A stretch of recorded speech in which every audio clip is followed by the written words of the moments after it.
आज बनवला होता मी झुणका। तर ही रेसिपी नक्की तुम्ही बघा आणि नक्की घरी ट्राय करा। म्हणजे तुम्ही ट्राय केली असेल पण थोडंसं कधी कधी बिघडतं, पण नक्की ही तुम्ही रेसिपी बघा माझी।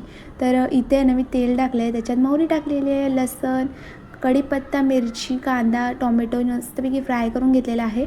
आणि ह्याच्यात आहे ना बाकी काहीच मसाले न टाकता फक्त मीठ आणि हळद टाकायची आहे, बाकी कोणताच मसाला टाकायचा नाही। तुम्हाला स्पायसी पाहिजे असेल तर मिरची जास्त ॲड करू शकता।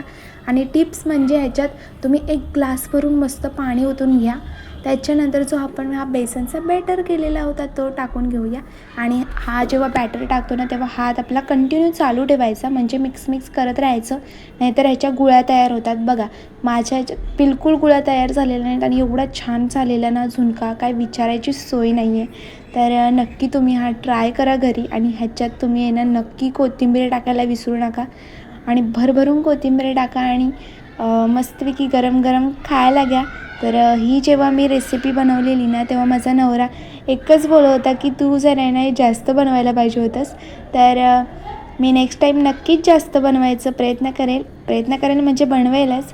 तर तुम्ही नक्की बनवा आणि नक्की एन्जॉय करा। तर रेसिपी आवडली असेल तर लाईक अँड सबस्क्राईब करायला विसरू नका। तर चलो बाय।